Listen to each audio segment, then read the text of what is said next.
Yes, good morning everyone.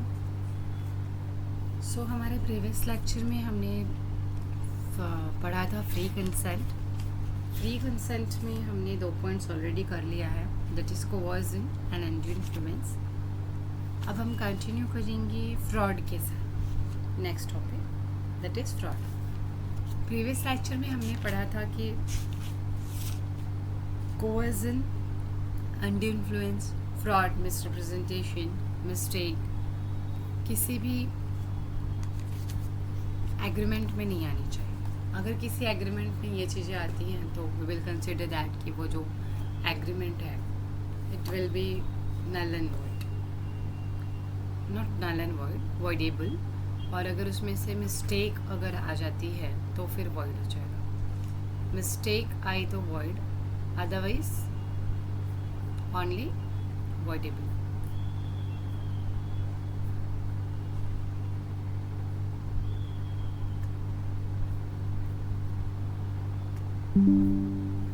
Yes, good morning everyone.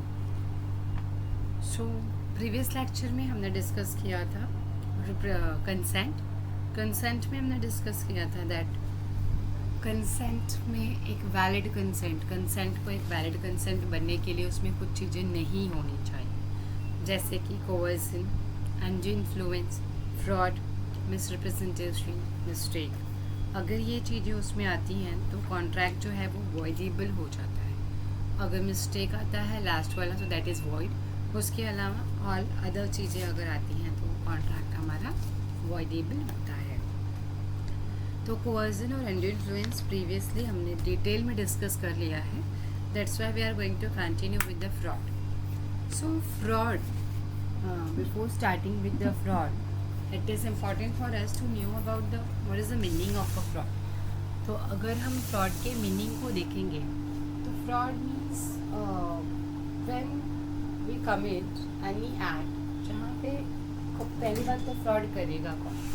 The thing is जो contracting parties होंगी, that is a party to contract. When a party to contract by his agent और with intention to deceive another party, always it is not necessary कि by his agent ही हम वो काम को करें। जो कॉन्ट्रैक्टिंग पार्टी है whether by it self, that is खुद से वो इस काम को अगर कर रहे हैं तो, या फिर अपने एजेंट के जरिए कर रहे हैं तो, with the intention to deceive another party.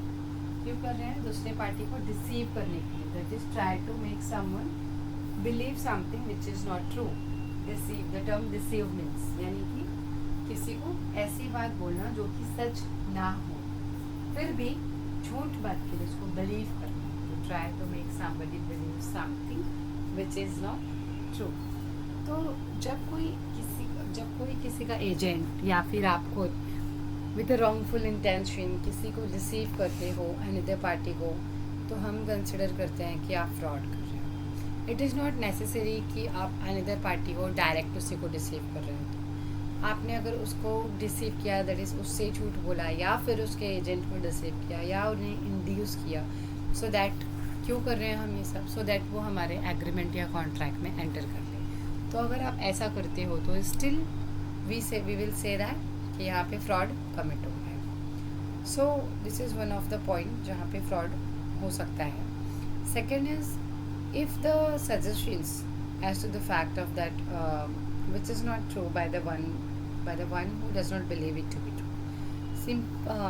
Simple language में अगर मैं बोलूँ तो giving false suggestions. The term suggestive falsy means giving false suggestions. तो अगर आप किसी को false suggestions देते हो, झूठे suggestions देते हो, तो that also comes under the fraud. तो वो भी फ्रॉड के अंडर में ही आता है, किसी को false या झूठे suggestions देना। There are too many things. Fraud का जो डेफिनेशन है, there are actually it's defined in section 17 only, but 4 to 5 points are there which defines the term fraud. तो जिसमें से 2 हमने देखे, दैट इज़ किसी भी कोई ऐसा इन एक्ट करना with a wrongful intention to deceive someone और टू इंड्यूस समवन, एक तो ये फ्रॉड में आता है। दूसरा गिविंग फॉल्स सजेशंस, ये भी फ्रॉड में ही आता है।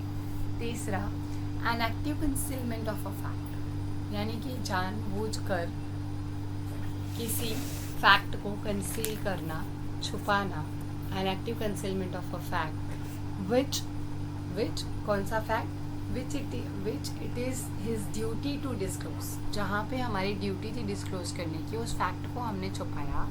दैट इज़ लीगल टर्म में हम बोलेंगे suppress your will. It means suppressing important and relevant facts from knowledge of other party. दूसरे पार्टी के नॉलेज से इम्पॉर्टेंट एंड रिलेवेंट फैक्ट्स को छुपाना. जो ज़रूरी बात थी, जो रिलेवेंट इन्फॉर्मेशन थी, वो हमने जानबूझकर सामने वाले को दी ही नहीं या फिर छुपाई. ऑफकोर्स इस एक्टिविटी को, इस एक्ट को हम क्यों करेंगे? when we want to deceive someone, when we want to cheat someone. तो यानी कि जब हम किसी को चीट करना चाहते हैं या डिसीव करना चाहते हैं, तभी हम ये हरकत करेंगे. सो ऐसी कोई भी हरकत या ऐसी किसी भी एक्ट को करना, that is an active concealment of a fact which is his duty to disclose, या फिर सप्रेस करना किसी इम्पॉर्टेंट या रिलेवेंट फैक्ट को from the knowledge of other party, ये भी क्या है? फ्रॉड है. An act of hiding something with the intention to deceive that person is also known as a fraud. इसके अलावा to make a false promise with someone, false promise करना भी fraud है. any other act fitted to deceive, या फिर आप कोई और ऐसा एक्ट कर रहे हो जहाँ पे आप डिसीव कर रहे हो लोगों को, तो वो भी क्या होगा? फ्रॉड होगा. any such act or omission as the law specially declared to be fraudulent, कोई ऐसा एक्ट करना या ना करना जिसे ऑलरेडी लॉ ने डिक्लेयर किया है कि इस तरीके का एक्ट करना या ना करना फ्रॉडुलेंट होता है. तो ये ओवरऑल फ्रॉड की डेफिनेशंस हैं, जिसमें हमने कुछ पॉइंट्स को देखा. हम लास्ट में समराइज कर लेंगे चीज़ों को, तो समराइज करने के टाइम पे हम काइंड ऑफ एक बार रिविजन भी कर लेंगे. ओके, सो डेफिनेशन के बाद एक एग्जांपल भी देख लेते हैं. ए एक पर्सन था who sells horse to B, who was ready to sell his horse to B. A अपना घोड़ा बी को बेचना चाहता था. B says to A, B ने ए से कहा, if you do not deny it, अगर तुम मना नहीं करो तो I shall assume that the horse is sound mind. तो मैं ऐसा मान लूँ कि आपका जो हॉर्स है वो साउंड माइंड का है. If you do not deny it I shall assume that the horse is sound mind. A says nothing, A ने कुछ नहीं कहा. यहाँ पर हियर जो ए की साइलेंस है that is equivalent to speech.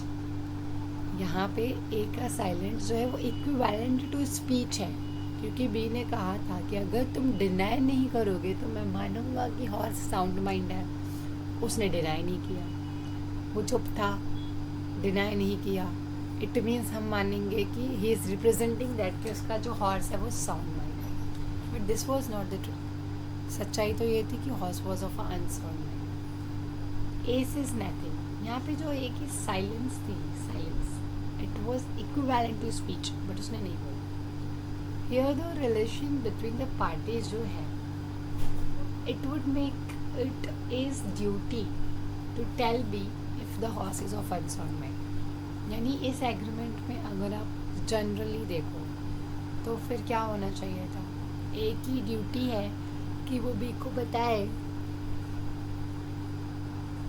कि उसका जो हॉर्स है वो अनसाउंड माइंड का है, पर बी ने नहीं बताया. इवन उसके पर ए ने नहीं बताया बी को. इवन बी के बोलने पर भी नहीं बताया. हाँ, ए ने मना नहीं किया, हाँ भी नहीं किया, साइलेंट था.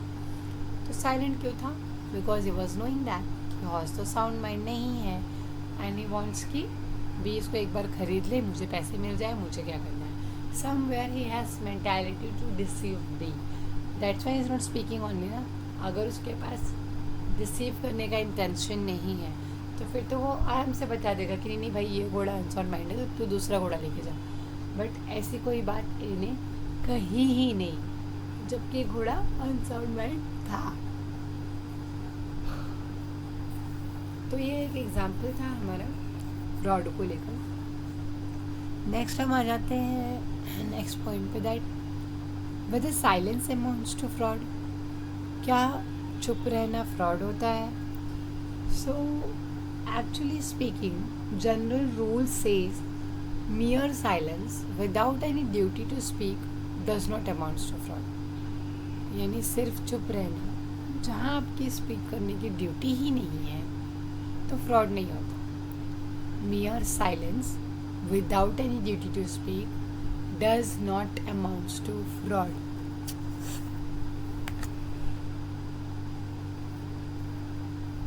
तो यानी अगर आप सिर्फ चुप हैं, वहाँ आपकी बोलने की कोई ड्यूटी ही नहीं है, तो फिर वो एक्ट जो है वो फ्रॉड भी क्या होगा, नहीं होगा.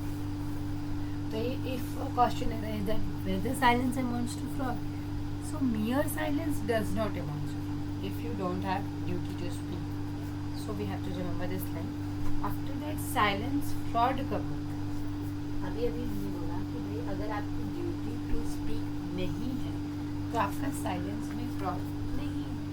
तो सेम अपोजिट टू दिस कि आपका साइलेंस फ्रॉड कब होगा, जहाँ पे सिचुएशंस ऐसी हैं that it is the duty of the person keeping silence to speak. जहाँ पे सिचुएशंस ऐसी हैं that it is the duty of a person, जो भी साइलेंस है, टू स्पीक. जो पर्सन साइलेंट है वो उसकी ड्यूटी है स्पीक करने की और उसने नहीं बोला, तो वो साइलेंस क्या होगा, वो साइलेंस होगा fraud. Because this silence in itself is equivalent to speech. हमारे प्रीवियस एग्जाम्पल में ही अगर आप ध्यान दो तो हमारे पुराने वाले एग्जाम्पल में ही जब बी ने ए से कहा कि भाई आप क्या, if you do not deny, अगर मना ना करो तो I shall assume that the horse is of sound mind. तो मैं ऐसा एज्यूम करूँगा कि हॉर्स साउंड माइंड का है. तो यहाँ पे ए ने कुछ नहीं बोला ना, तो ही silence in itself equivalent to speech. उसकी साइलेंस खुद बोल रही है. उसने बोला कि आप चुप रहोगे तो मैं मान जाऊँगा कि आपने कहा कि हॉर्स साउंड माइंड का है, और ये चुप था. तो this is what the concept is.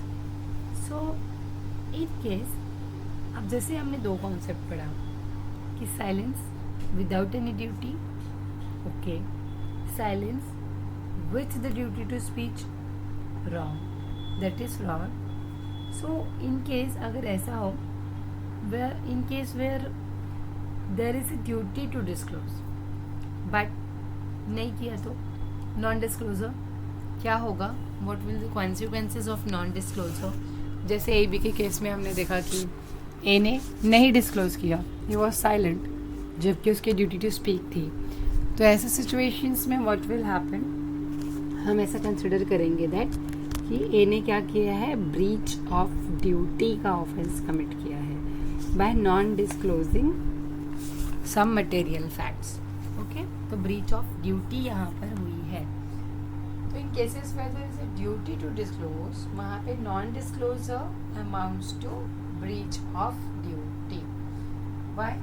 Because there is intention to deceive which is fraud, and if made without such intention then it is misrepresentation. यानी अगर आपकी ड्यूटी टू डिसीव है तो हम कहेंगे कि फ्रॉड है. ड्यूटी टू डिसीव, किसी को चीट करने के इंटेंशन से किसी एक्टिविटी को करना, किसी एक्ट को करना, फ्रॉड होता है.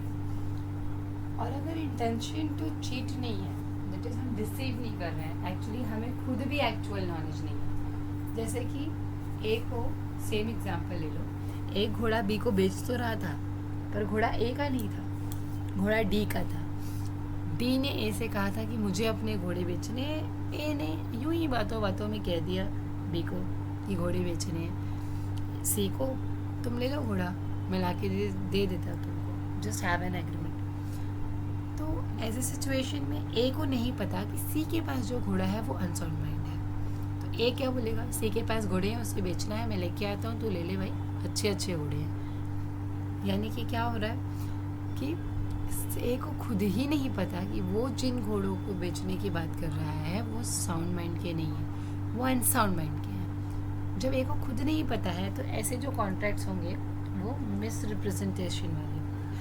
और अगर ए को पता है और उसकी ड्यूटी टू डिस्क्लोज भी है, उसने बोला नहीं, जानबूझ के बेच दिया अनसॉल्ड माइंड का घोड़ा, तो उसे हम क्या कहेंगे? फ्रॉड।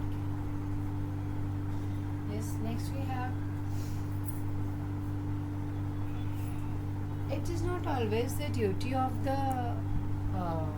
seller only. ये हमेशा सेलर की ड्यूटी नहीं, that always he will take care कि जो भी कमियां हैं वो डिस्क्लोज करेगा, या वो साइलेंट नहीं रहेगा, या वो बोलेगा, या वो बताएगा, जो भी है। इट्स ऑलवेज सेलर की ड्यूटी नहीं होती है, ये बायर्स की ड्यूटीज़ में भी आती है। It is the duty of the buyers also कि वो किसी भी गुड्स को या सामान को कुछ भी खरीद कर रहे हैं तो with due diligence, with due care वो उस सामान को खरीदें। सो ऑर्डिनरी डिलिजेंस के साथ मतलब खरीदें। फॉर एग्जांपल, अगर आप किसी शॉप पे बल्ब लेने जाते हो, it's a kind of a bulb, you से बल्ब और अ ट्यूबलाइट, आप ट्यूबलाइट लेने जाते हो या फिर बल्ब लेने जाते हो, तो जनरली व्हाट वी से अरे भैया जी लाइट बल्ब जला कर दिखाना था। This is what the due diligence is. यहाँ पे हम क्या कर रहे हैं? हम क्रॉस चेक करके ले रहे हैं कि लाइट जल रही है कि नहीं। अगर वो ट्यूबलाइट चल गई तो हम उसे लेके जाएंगे और घर में भी यूज़ करेंगे। इन दैट केस अगर वो डिफेक्टिव निकल जाती है तो हम तुरंत वापस आएंगे और हम बोलेंगे अरे आपने यहाँ जलाया था तो जल गई, मेरे घर पे तो नहीं चल रही, तो प्लीज़ आप मुझे इसको रिप्लेस करके दे दो। बट इन केस बायर जो है उसने खुद ने क्रॉस चेक नहीं किया, मतलब बायर्स की ड्यूटी थी, और ये सिचुएशन ऐसी है कि वो गुड्स को खरीदते समय खुद से भी चेक कर सकता है या फिर करवा सकता है। It's like it is the buyers duty कि वो अगर ट्यूबलाइट परचेज कर रहा है तो वो एक बार उसको बोले, ही हैज़ दैट मीन्स, उसके पास वो तरीका है, वो जगह है, वो ऑप्शन है कि वो उसको चेक करके ले सकता है। तो अगर फिर भी उसने बिना चेक किए यूँ ही ऐसे ही ट्यूबलाइट दुकान वाले से मांगी और लेके चला गया, इन दैट केस अगर वो घर पे जाके यूज़ करता है ट्यूबलाइट को और वो डिफेक्टिव पीस है, तो शॉप पे आकर तो दुकान वाला क्या बोलेगा? अरे भाई मेरे यहाँ तो सही चल रही थी, तुम लेके गए तो तुम्हारे घर पे कैसे डिफेक्टिव हो गई? I am not going to exchange, it is your fault. क्या पता आपने अंदर से कुछ तोड़ वोड़ दिया रहेगा, क्योंकि मेरे यहाँ तो अच्छी खासी थी, क्योंकि हमने क्रॉस चेक तो कराया ही नहीं ना, हम लोगों ने क्रॉस चेक तो कराया नहीं। तो बायर को जो ड्यू डिलिजेंस लेना था, बायर ने वो ड्यू डिलिजेंस तो लिया ही नहीं, तो फिर वहाँ पे आप डिफेंस भी नहीं ले पाओगे या फिर डिस्प्यूटेड हो जाएगा। दैट्स व्हाई जो अदर पार्टी है, कॉन्ट्रैक्टिंग पार्टी, दूसरी वाली, दैट इज़ जो परचेज कर रहा है, if the other party had the means of discovering the truth, उसके पास जगह है, तरीका है कि वो ट्रुथ को डिस्कवर कर सकता है विद ऑर्डिनरी डिलिजेंस, तो फिर उसे करना चाहिए। It is the duty of the buyer also. इसके लिए हमारे पास एक लीगल मैगजीन है, that is let the buyer be aware. Let the buyer be aware, buyers को भी अवेयर होने दो कि जब वो सामान लेने जाते हैं तो पूरी तरीके से जांच पड़ताल करके, अच्छे से चेक करके तभी वो सामान को ले। हाँ, अब हमारे वो प्रीवियस वाले एग्जांपल में क्या हुआ था, बी सामान ले तो रहा था, जांच पड़ताल करने के लिए उसने ए से कहा भी था कि आई विल प्रिज्यूम, मैं सामान लूँगा कि हॉर्स साउंड माइंड है अगर तू डिनाई नहीं करोगे तो समवेयर उसने हॉर्स को चेक करने के लिए या हॉर्स के बारे में जानने के लिए ये क्वेश्चन पूछा था, बट फिर भी मना कर दिया उसे, तो फिर that is considered as a fraud. Okay, ठीक है, तो ये फ्रॉड से रिलेटेड कुछ कॉन्सेप्ट्स हैं। नेक्स्ट हम देखेंगे effects of a fraud, that is जो फ्रॉड होता है उसका क्या इफ़ेक्ट होता है, क्या इम्पैक्ट पड़ता है। सो ऑफकोर्स ये जो इम्पैक्ट्स हैं ये जनरली किस पे पड़ेगा, जिसको इंड्यूस किया गया है, जिसको चीट किया गया है। तो जिसको इंड्यूस किया गया है या फिर जिसे चीट किया गया है उसके पास क्या ऑप्शंस हैं, ये आपको यहाँ पे दिख जाएगा। दैट इज़ उसके पास क्या रेमेडीज़ अवेलेबल है। तो रेमेडीज़ अवेलेबल हैं किसको? To the party who has been induced for entering into the contract by fraud. तो जिसे इंड्यूस किया गया है कि वो कॉन्ट्रैक्ट में एंटर करें फ्रॉड के ज़रिए, उसके कुछ इफ़ेक्ट्स हैं, उसकी कुछ रेमेडीज़ हैं। सो क्या रेमेडीज़ हैं? सो फर्स्ट ऑप्शन इज़ कि वो कॉन्ट्रैक्ट को वॉइडेबल डिक्लेयर कर सकता है दैट इज़ जैसे ही पता चलता है कि फ्रॉड के ज़रिए कंसेंट लिया गया है in so and so agreement में, देयर इज़ ऑप्शन कि आप चाहो तो आप उसको कंटिन्यू नहीं करो. The contract is voidable at the option of the party whose consent was caused by fraud. तो जिसके कंसेंट को फ्रॉड से लिया था उसके पास ऑप्शन है कि वो उसको यूज़ कर सकता है. The contract is voidable at the option of the party. Next, और क्या ऑप्शंस हैं? What other remedies available to us? या तो वो कॉन्ट्रैक्ट को voidable तो है ही at the option of the party. Voidable होने के साथ साथ वो उस कॉन्ट्रैक्ट को परफॉर्म कराने के लिए भी कह सकता है. दैट ही में इंसिस्ट, मतलब वो फोर्स कर सकता है, रिक्वेस्ट कर सकता है दैट अब ये जो कॉन्ट्रैक्ट हो चुका है, भले ही ये कॉन्ट्रैक्ट फ्रॉड की वजह से क्यों नहीं हुआ या फ्रॉड में क्यों नहीं हुआ, now I want to continue with this contract. तो वो उस कॉन्ट्रैक्ट को परफॉर्म भी करवा सकता है and that he shall be put in the position in which would have been if the representation made has been truth. और उसको हम उस पोजीशन में ले जाके उस कॉन्ट्रैक्ट को कंसिडर करेंगे जैसे कि ऐसा कुछ हुआ ही नहीं होता, तो मतलब फ्रॉड नहीं हुआ होता तो वो एग्रीमेंट होता तो कैसा होता, वैसा हम अब करेंगे. तो ये भी एक रेमेडी अवेलेबल है.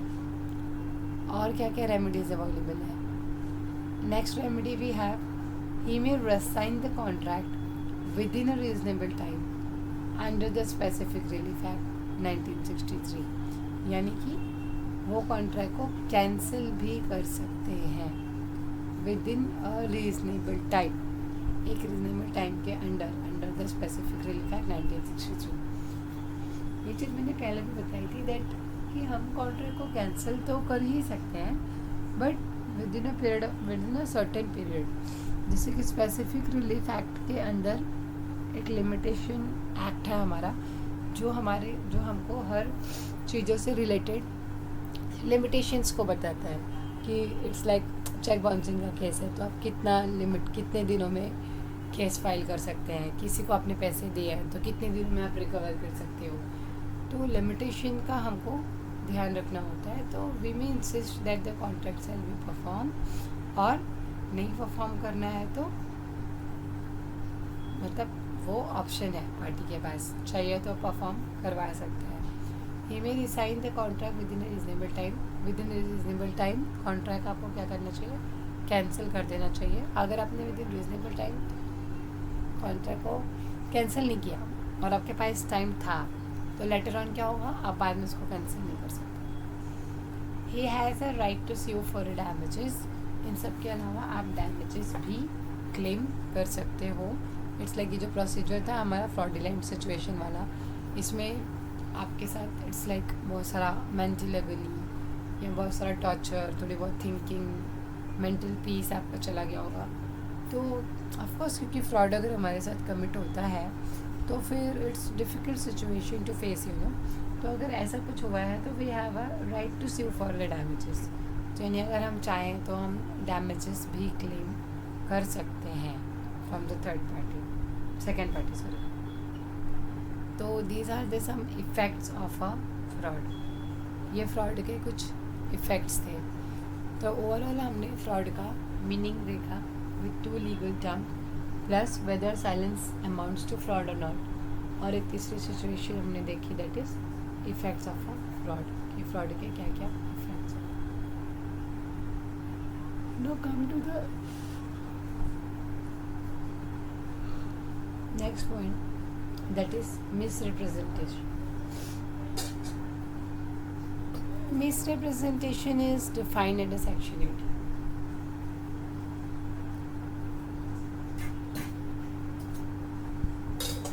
सेक्शन 18 में बताया है कि मिसरिप्रेजेंटेशन क्या हो. पहले ये देख लेते हैं कि मिसरिप्रेजेंटेशन क्या होगा, meaning.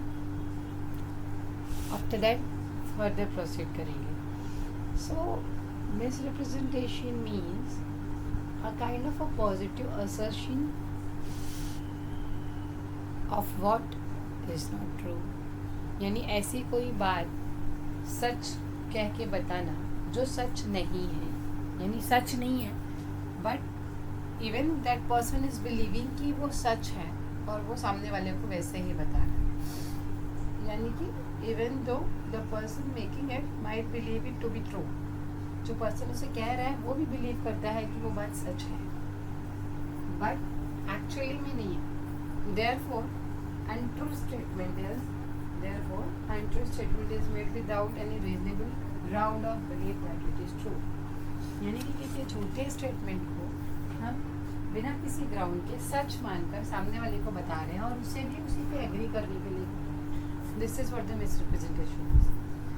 There is no intention to deceive, क्योंकि अगर इंटेंशन टू डिसीव आ जाएगा तो यही चीज़ फ्रॉड हो जाएगी, और इंटेंशन टू डिसीव नहीं है तो यही मिसरिप्रेजेंटेशन है। If there is no intention to deceive then it is misrepresentation.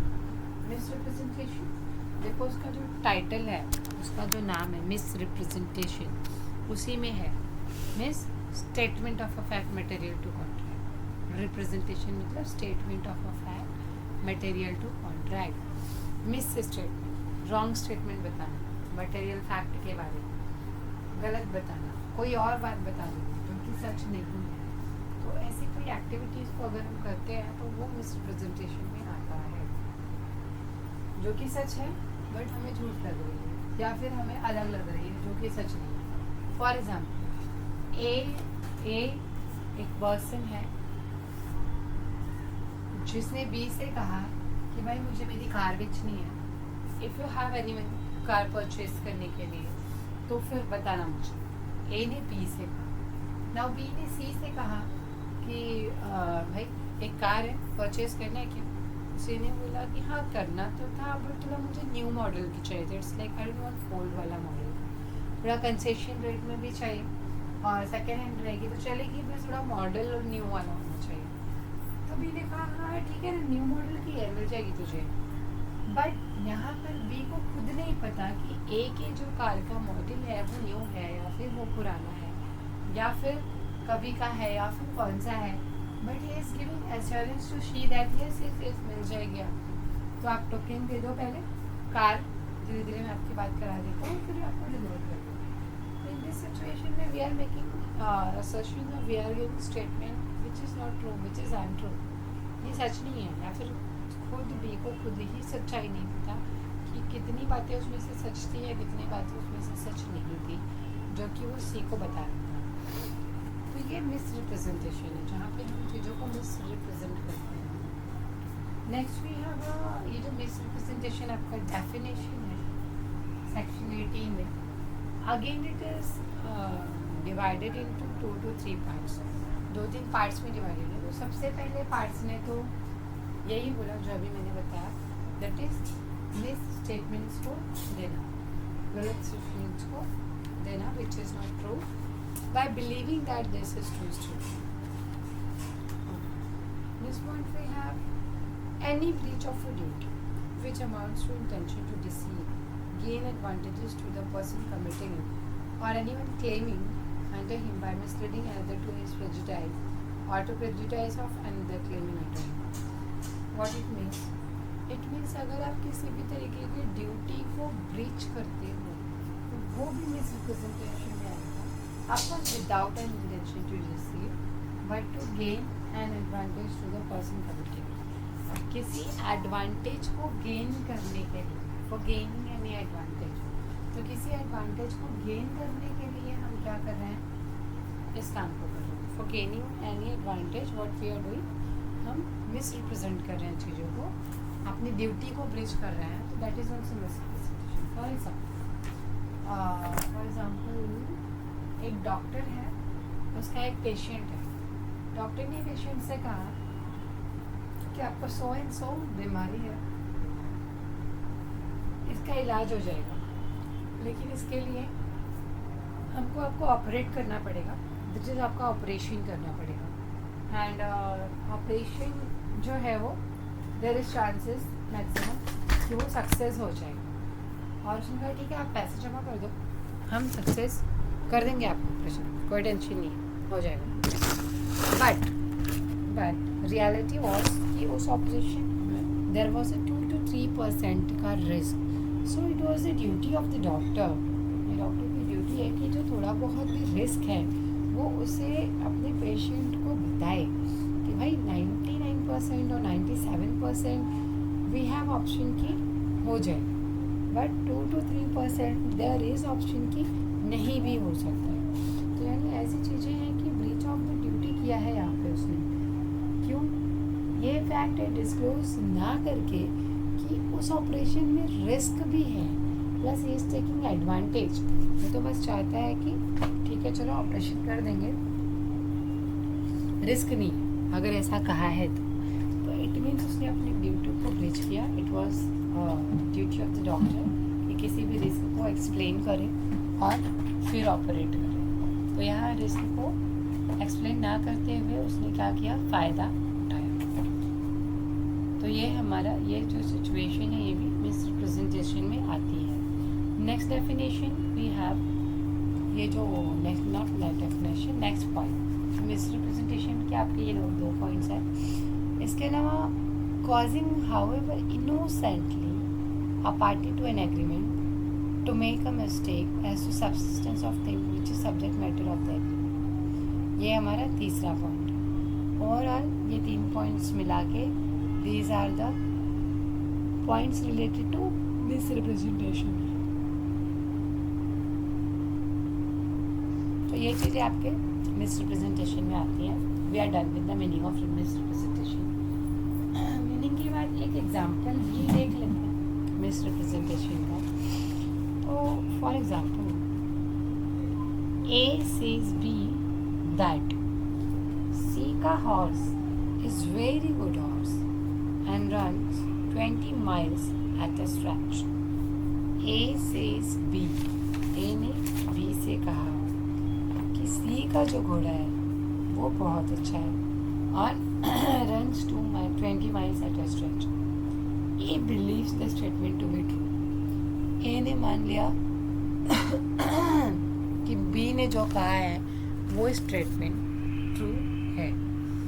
B purchases the horse from C और A says to B, B ने मान लिया कि A ने जो कहा सच है और A के कहने पर B ने परचेज कर लिया horse from C on A से information, that is also A को बताते हुए। बाद में क्या पता चला, it turns out that the horse is only able to run, उसने 20 बोला था, एक्चुअली 2 miles।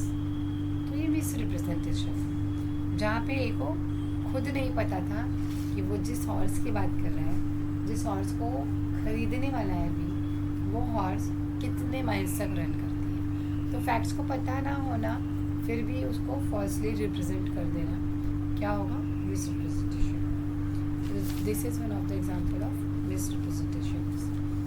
ना जो मिस रिप्रेजेंटेशन होता है ये मिस रिप्रेजेंटेशन ऑफ भी हो सकता है, मिस रिप्रेजेंटेशन ऑफ लॉ भी हो सकता है, और there may be some effects also of misrepresentation. So misrepresentation of a fact देखते हैं। फैक्ट्स का मिस रिप्रेजेंटेशन हो तो क्या हो?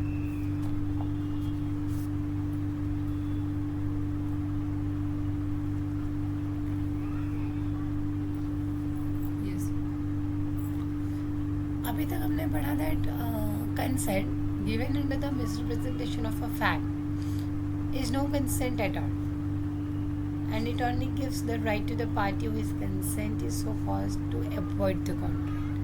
Contract become voidable due to the misrepresentation of a fact.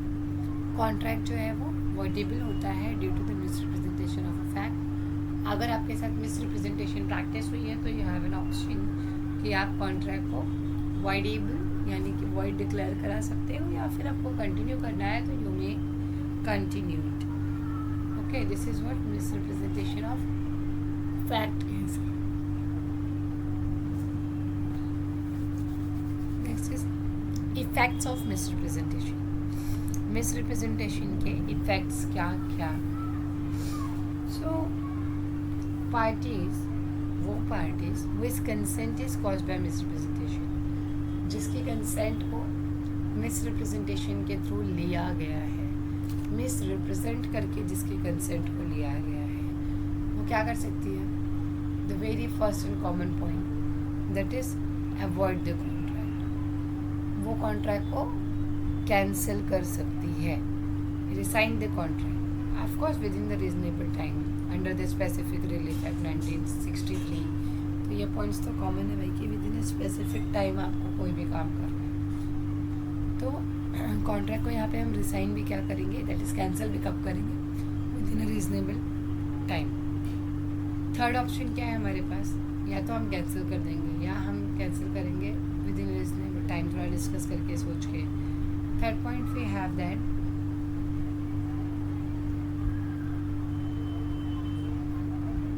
Cancel मत करो एग्रीमेंट को। इट्स लाइक भले ही मेरी कंसेंट उन्होंने मुझे मिसरिप्रेजेंट करके या फ्रॉडुलेंटली ले लिया, still I want to continue with this contract. तो यानी कि जो पर्सन जो सफ़र कर रहा है, अगर वो चाहे तो फिर insist that contract shall be perform, तो वो उस कॉन्ट्रैक्ट को परफॉर्म करने के लिए इंसिस्ट भी कर सकते हैं।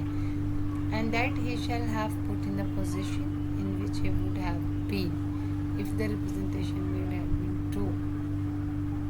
यानी कि हम इंसिस्ट कर सकते हैं सामने वाले को दैट कॉन्ट्रैक्ट जो भी है हमारे बीच में वो उसको परफॉर्म करें। Next he is also entitled to damages. यहाँ पे भी हम डैमेजेस ले सकते हैं।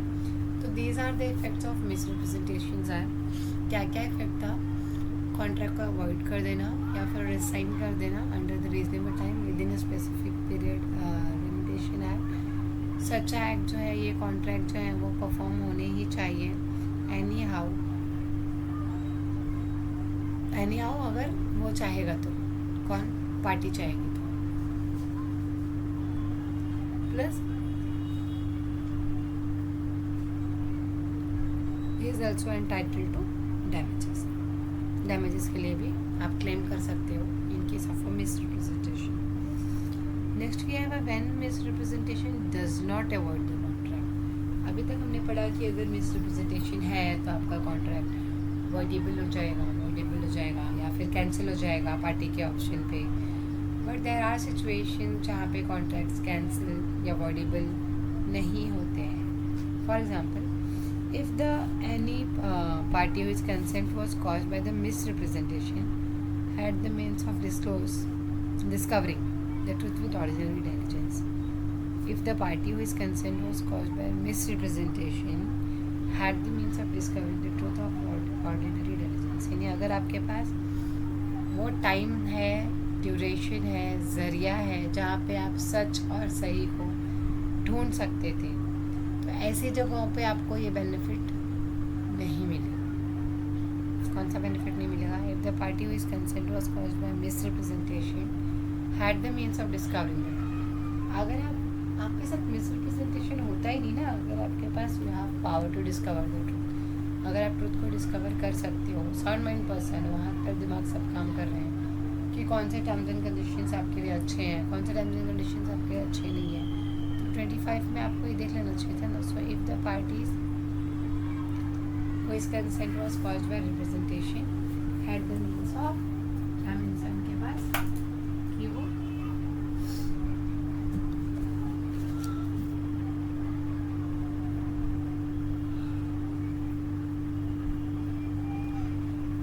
ट्रूथ को फाइंड आउट करेंगे। ये ट्रूथ को फाइंड आउट करने की अगर स्पेस है तो फिर आपको बेनिफिट नहीं मिलेगा, आपको ट्रूथ को फाइंड आउट करना पड़ेगा।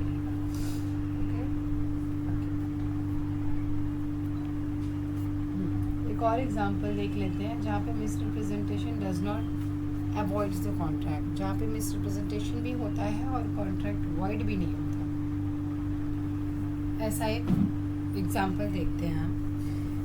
ए बाय मिसरिप्रेजेंटेशन, ए ने क्या किया? मिसरिप्रेजेंटेशन के थ्रू लीड्स बी एरोनियसली, यानी कि जानबूझ के झूठ का विश्वास दिलाया that 500 maunds of indigo are made annually at S factory. A ने मिसरिप्रेजेंटेशन किया, झूठ की बातें बोली। क्या बोली ए ने बी से? झूठ का कि मेरे फैक्ट्री में 500 माइल्स माउंट्स बनते हैं। B examines the accounts of the factory, B ने क्या किया? एग्जामिन किया अकाउंट की फैक्ट्री को, which shows that only 400 pounds of indigo have been made. जहाँ से क्या पता चला कि सिर्फ 400 पाउंड्स ऑफ इंडिगो ही बनते हैं, और ए ने झूठ झूठ क्या बोला था, नियर बाय 500 पाउंड्स जो है वो बनाता है indigo, which shows that only 400 pounds of indigo have been made. After this B buys the factory. B ने क्या किया, फैक्ट्री को बाय कर लिया, ये सोचकर कि विजिट करने के बाद the contract is not voidable at the option of as misrepresentation. अब ए के मिस रिप्रेजेंटेशन पे कॉन्ट्रैक्ट ख़त्म नहीं होगा, बिकॉज मिस रिप्रेजेंटेशन में वी हैव ऑप्शन कि अगर आपकी फ्री कंसेंट मिस रिप्रेजेंटेशन से ली गई है तो फिर आप कॉन्ट्रैक्ट को अवॉइड कर सकते हो, बट आपकी कंसेंट मिस रिप्रेजेंटेशन से ली गई थी, later on same miss representation को अंडरस्टैंड करके आपने कंटिन्यू किया, तो सामने वाले को भी करना पड़ेगा। तो यानी कि यहाँ पे क्या बताया है, अगर मिस रिप्रेजेंटेशन है, कोई बात झूठ बोली थी, जैसे हम हॉर्स वाला एग्जांपल भी ले सकते हैं। हॉर्स वाले एग्जांपल में क्या था, मटेरियल फैक्ट को हाइड किया था, बताया नहीं था कि घोड़ा साउंड माइंड है कि नहीं, बट बी हैज़ ऑप्शन कि वो इस चीज़ को चेक करे। बी ने घोड़े को थपथपाया, उससे बात करके देखी, उसको भगा के देखा, तो उसे पता चला है कि ये घोड़ा सारी बातों को नहीं समझता है और घोड़ा क्या है, अनसाउंड माइंड है। उसके बाद भी उसने वो घोड़ा खरीद लिया, तो अगर वो उसके बाद भी उस घोड़े को खरीद लेता है तो वो मिस रिप्रेजेंटेशन के केस के लिए लायबल नहीं, तो उसको मिस रिप्रेजेंटेशन के केस का बेनिफिट नहीं मिलेगा। This is what the example is. Next we have a distinction between misrepresentation and fraud. Misrepresentation और फ्रॉड में क्या फ़र्क है, ये देखते हैं।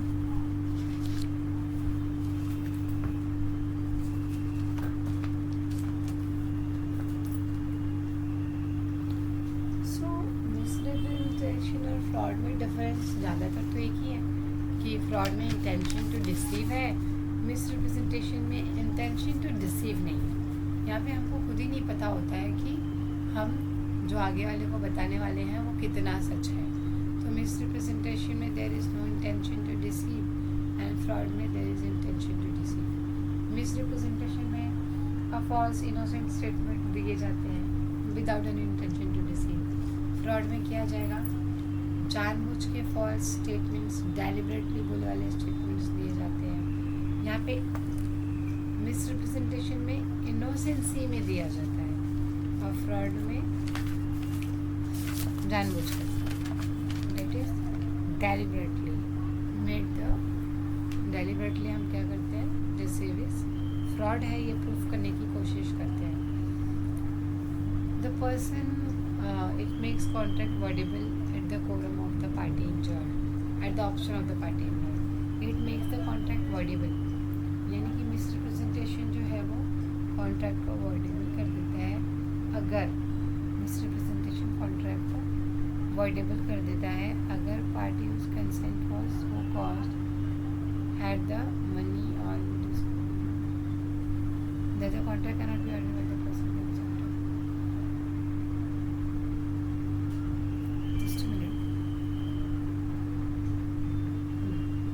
मिसरिप्रेजेंटेशन में जो कॉन्ट्रैक्ट होता है वो वर्डेबल होता है at the option of the party, but fraud में ऐसा नहीं है। Besides making the contract voidable at the option of them injured, giving right to an independent action in term. The contract, अगर हम मिसरिप्रेजेंटेशन की बात करें तो फिर the contract can not be awarded if the party whose consent was so caused had the mean of discovering the truth without the ordinary intelligence. अगर आप खुद से आपके सच को फाइंड आउट कर सकते थे, you have that right, you have that option, तो फिर वो मिस रिप्रेजेंटेशन नहीं होगा। फिर आप इस ग्राउंड पे आपके कॉन्ट्रैक्ट को कैंसिल नहीं कर सकते। और बट ये same play we can't raise in the case of a fraud, because except in the cases except because except in cases silence is for fraud, silence about fraud. All this is what the difference between fraud and misrepresentation is. With this, we we will take a short intro of a whole and everything. पूरे lecture का जितना भी अभी तक हमने discuss किया है उसका एक शॉर्ट इंट्रो ले लेते हैं, सो दैट नेक्स्ट लेक्चर में हम कंटिन्यू करेंगे विद द नेक्स्ट वन. इस नोट में आपको एक और पॉइंट दिख रहा है, that is distinction between coercion and under influence. ये डिस्टिंक्स बिटवीन मैंने प्रीवियस लेक्चर में करा दिया था, इसीलिए इस लेक्चर में कराने की कोई ज़रूरत नहीं है. ओके, अगर हम शॉर्ट में देखते हैं कि फ्रॉड क्या होता है, या फिर पूरा रिवीजन कर लेते हैं. फ्रॉड और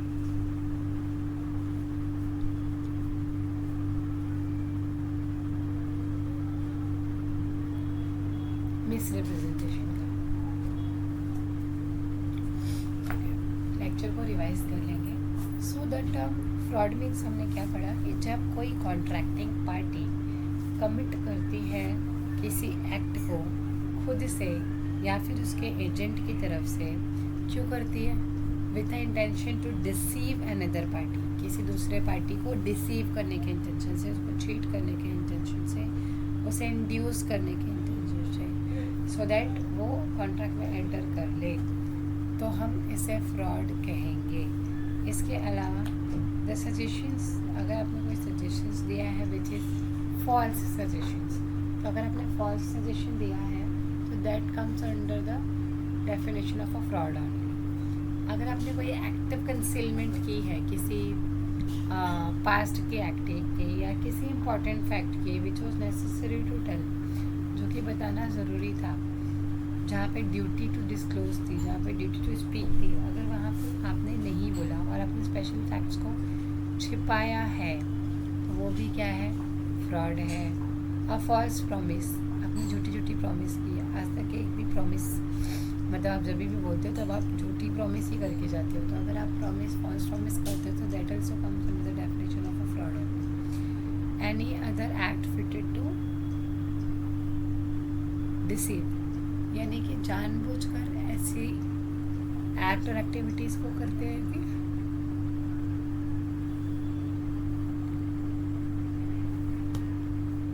जो कि डिसीव के डेफिनेशन में आता है. तो अगर आप ऐसे कोई भी एक्ट को करते हो जो कि डिसीव के डेफिनेशन में आता है, तो फिर वो फ्रॉड ही माना जाएगा. या फिर any act or omission which is already prohibited by law ने अगर ऑलरेडी मना किया हुआ है या फिर डिक्लेयर किया हुआ है कि इस तरीके के इस एक्ट को हमने बैन किया है या डिक्लेयर किया है कि ये जो फैक्ट्स हैं दे आर रॉन्ग स्टेटमेंट्स, तो फिर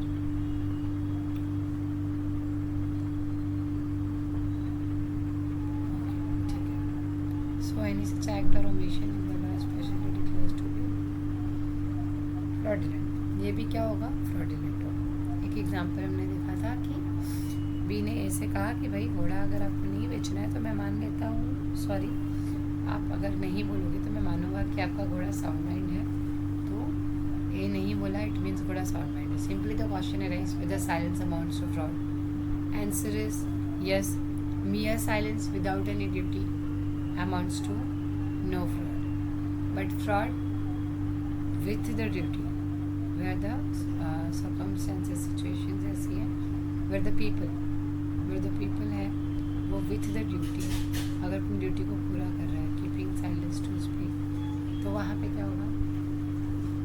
वहाँ पे साइलेंस की ज़रूरत नहीं है. यानी ड्यूटी है तो साइलेंस नहीं होना चाहिए, ड्यूटी नहीं है तो साइलेंस रहेंगे तो चलेगा. So it is a duty of the person keeping silence to speak. It is a duty, जहाँ पे ड्यूटी है वहाँ पे आप बोलो. Silence in itself is equivalent to speech. Silence जो होता है वो खुद एक स्पीच के बराबर होता है. जैसे अभी प्रीवियसली टॉपिक में हमने देखा कि बी ने ए से कहा कि if you do not deny, अगर तुम मना नहीं करोगे तो मैं मान लूँगा कि घोड़ा साउंड माइंड है. यहाँ पे क्या बोल रहे हैं कि स्पीच जो होती है वो दैट इज़ साइलेंस जो होती है वो बराबर होती है स्पीक के. तो आप चुप हो मतलब वी विल कंसिडर दैट कि equivalent to speak, that is आपने बोला है. इन केसेस में there is a duty to disclose, duty है डिस्क्लोज करने की बट किया नहीं. ड्यूटी है डिस्क्लोज करने की बट किया नहीं, तो इट अमाउंट्स टू क्या होगा? Breach of a duty. इसे हम ब्रीच ऑफ ड्यूटी कहेंगे. It made with the intention two of course deceive someone, to do fraud with someone with any wrongful intention. देखो, अगर आपका इंटेंशन रॉन्ग है, आप किसी को डिसीव कर रहे हो, आप उसके साथ फ्रॉड कर रहे हो, तो ये सब चीज़ें फ्रॉड में हो जाती हैं. लेकिन अगर आपको खुद नहीं पता, जैसे कि हमने एक एग्जांपल लिया था कि ABC 3 लोग हैं. ए ने कहा मुझे अपनी कार बेचनी है, बी ने ये बात सी से कही कि भाई मुझे कार बेचनी है, तुम लोगे क्या? बी ने ए से नहीं पूछा कि कार न्यू मॉडल की है कि पुराने मॉडल की है कि कैसे. तो ए जो है वो खुद से देख सकता था. That is we have to check. A ने बी से बोला कि जो कार पुराने मॉडल की है, यू जस्ट ए को खुद नहीं पता था कि पुराने मॉडल की है कि नहीं है. ए की कार है, उसने बी को दिया कि मुझे मेरी कार बेचनी है, बट बी को नहीं पता कि कार का मॉडल कौन सा है. बस इन्फॉर्मेशन मिला. बी ने सी से कहा कि भाई कार लेगा क्या, सेकेंड हैंड में अच्छी कार है, न्यू कार है. सी ने कहा ठीक है चलो भाई ले लेते हैं. तो सी ने कहा बी से भाई बट मुझे ना न्यू मॉडल चाहिए थी, मुझे पुरानी मॉडल नहीं चाहिए. अब बी ने ए से पूछा नहीं है कि कार कौन से मॉडल की कौन से मॉडल की नहीं है, बट फिर भी उसका आंसर कर दिया yes yes yes it's of a new model, ले लेंगे.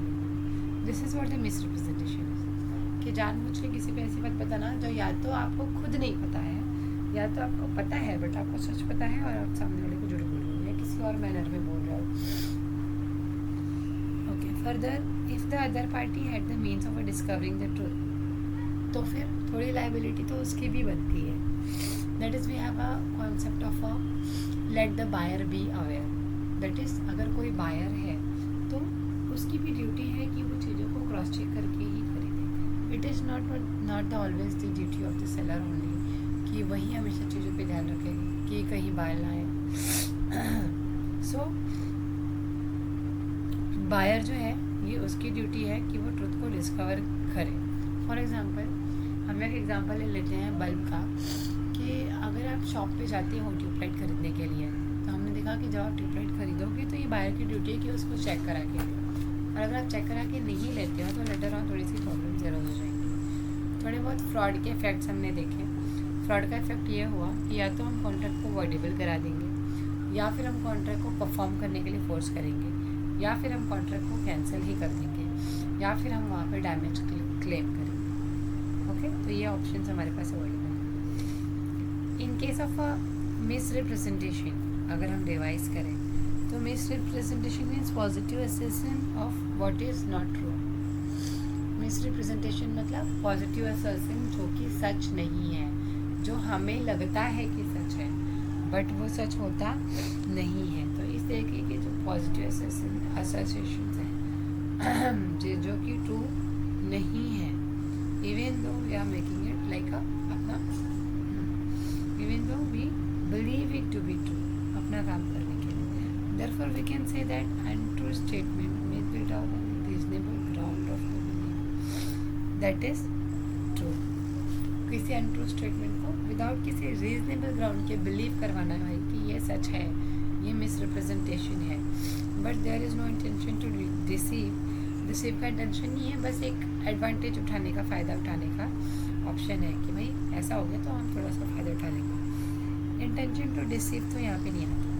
Any breach of a duty, अगर आप ब्रीच ऑफ अ ड्यूटी करते हो वो मिसरिप्रेजेंटेशन में आता है.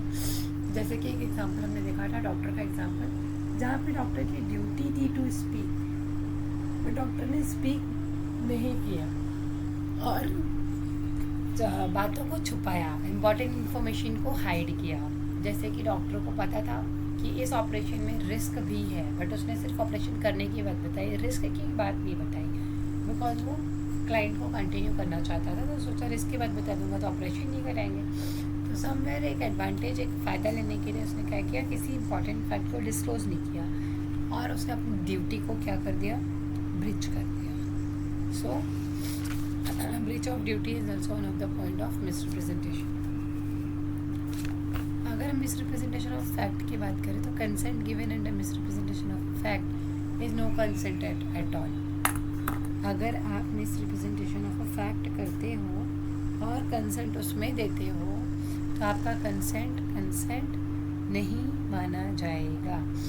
इफ़ेक्ट्स क्या होते हैं मिसरिप्रेजेंटेशन के? सेम, हम कॉन्ट्रैक्ट को अवॉइड कर सकते हैं, रिसाइन कर सकते हैं और रीज़नेबल टाइम पे क्या कर सकते हैं, उसके खिलाफ कॉन्ट्रैक्ट भी कर सकते हैं, सामने वाले को इंसिस्ट कर सकते हैं कि वो परफॉर्म करे इस कॉन्ट्रैक्ट को, plus they are also liable to damages, ये भी डैमेजेस को क्लेम कर सकते हैं। When misrepresentation does not avoid the contract, कौन सी ऐसी सिचुएशंस हैं जहाँ पे मिसरिप्रेजेंटेशन कॉन्ट्रैक्ट को कैंसिल नहीं करता। तो कॉन्ट्रैक्ट को वहाँ पे कैंसिल नहीं करता है जहाँ पे मिसरिप्रेजेंटेशन के बारे में अपोजिट पार्टी को ऑलरेडी पता है। जैसे अपना हॉर्स वाला एग्जाम्पल है, उस एग्जाम्पल में जब ए ने बी से कहा कि मैं जब नहीं मतलब तुम कुछ नहीं बोलोगे तो मैं समझ जाऊंगा कि तुम्हारा घोड़ा सही है, तो यहाँ पे उसने डिनाई नहीं किया। बट जब ए ने चेक किया, दैट इज़ बी ने जब चेक किया घोड़े को, तो बी को पता चला कि अरे घोड़ा प्रॉपर नहीं है, घोड़ा साउंड माइंड है, अनसाउंड माइंड है।